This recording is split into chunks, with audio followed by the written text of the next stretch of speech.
as a result of which the concept of brotherhood was nowhere to be seen. Opposing opinions were put to death by the force of the swords. So much so, Muawiyah created discrimination between people even in the matter of worship. He reserved a special place in the mosque for the king, when in Islam the beggar and king stand side by side in worship of God. Had Muawiyah not come to power, the democratic law of the world would have been subservient to Islamic democracy. Muawiyah concealed with clouds of selfishness the political progress of Muslims that had shone on the horizon of the world with the light of equality. If Muawiyah had been alive today, the Bengalis of India would have fired at him, and the socialists of Europe would have attempted to eliminate him. He may not be alive today, but his acts and deeds are alive in the annals of history, which the devotees of democracy and supporters of freedom will recount with malice and repugnance. Shares. Submission to unjust regimes. In their books on jurisprudence and faith, Sunni scholars have raised the question: is it obligatory to obey a sinful and tyrant ruler? Sheikh Abu Zahra writes in Al-Mazahib al-Ilamiyah.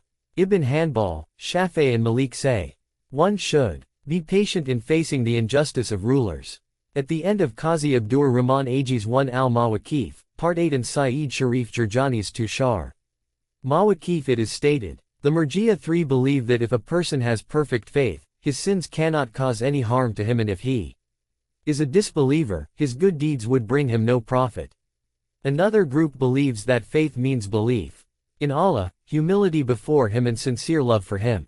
Whoever possesses these qualities is a believer, and disobedience toward Allah and sins would not cause any harm to him. On the basis of this belief, in their view, it is not allowed to rise against a tyrant ruler, who makes light of the religion of Allah and oppresses the people. This is because it would result in disunity among Muslims, and destroy peace and security of the society. After that, the book quotes a tradition from Abu Bakr that the Holy Prophet said, when mischief has spread, it will be better to sit down than to walk, and it will be better to walk than to run here and there, and running here and there will be better than getting involved in mischief. When mischief had spread, you must disperse. He that owns camels or sheep should go out to graze them in the forest, and one who has agricultural land should get busy in farming. Someone asked, O Messenger of Allah, what should one do, if one does not have camels, sheep or land? The Prophet replied, he should whack his sword on a rock and break it. 4. Such narrations are indeed fabrications by the past and present scholars who support the tyrant rulers, just as they have interpreted the Quran to please the rulers and to protect their interests. Sheikh Abu Zahra has quoted such a fabricated tradition, 5 from Sahih Bukhari, that the Holy Prophet said, if a person obtains power and disobeys Allah, one who observes his sins should hate them but should not raise his hand to fight against him. In addition to these fabricated tradition reports, Ash'aris believe that the actions of man in this world are bound by destiny and whatever he does is according to the divine decree. 6. Whatever is mentioned above is the belief of all Sunnah. However, Shias believe that man is free in his actions and Allah has not compelled him to transgress.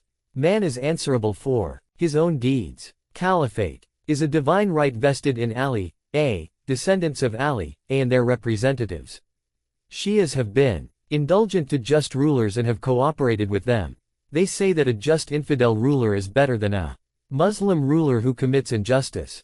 It is a well-known statement of Sa'id ibn Tawas that a just disbeliever is better than an unjust Muslim. Allama Bakhtir Majlisi has also mentioned in Bahar al-Anwar, the state can survive with infidelity but not with injustice.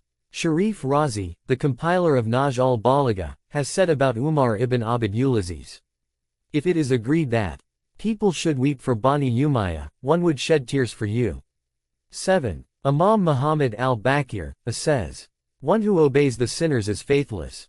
Imam Ja'far is Sadiq says, one who causes Allah's annoyance for the sake of pleasing an unjust ruler stands expelled from Allah's religion.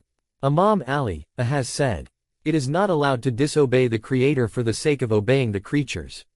Cooperation with unjust regimes. Shia scholars believe that actions amounting to cooperation with oppressors are unlawful and are considered as greater sins. During the reign of Harun ar-Rashid, a man named Safwan owned some camels that he used to rent. out, and this was his occupation. Harun had hired some of his camels to go for Hajj. One day Safwan called to meet Imam Musa al-Kazim, and the following conversation ensued. Imam, all your actions are good, except one. Safwan, what is it, Mawla? Imam, renting camels to Harun. Safwan, I swear by Allah, I have not hired out the camels to him that he might oppress or go hunting and undertake pleasure trips. I hired them to him for Hajj. Also, my servants hold the charge of those camels, not me. Imam, does Harun owe you the rental charge? Safwan, yes sir. Imam, do you wish that he may live and pay you the rentals? Safwan, yes. Imam, one who wishes for such persons to live is reckoned to be one of them, and one who is of them would go to hell. Hearing this, Safwan went to the market and sold all his camels. When Harun heard about it, he summoned Safwan and said, I heard that you have sold all your camels. Safwan, yes, I have sold away my camels. Harun, why have you done this? Safwan, I have become old and cannot remain with the camels, and my servants also cannot look after them properly. Harun, no, it is not so. I know whose hint you followed in doing this.